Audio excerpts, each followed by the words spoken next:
ọjọ́ ìbí ẹni ó yẹ kẹ́ni lè jó. ọjọ́ ìbí ẹni ó yẹ kẹ́ni dùnnú.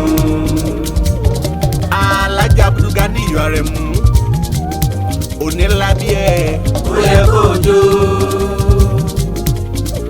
Aji White ọjọ́ ìbí ló tún lé ní iye ọdún lọ́jọ́ ìbí ẹni ó yẹ kẹ́ni lè jó.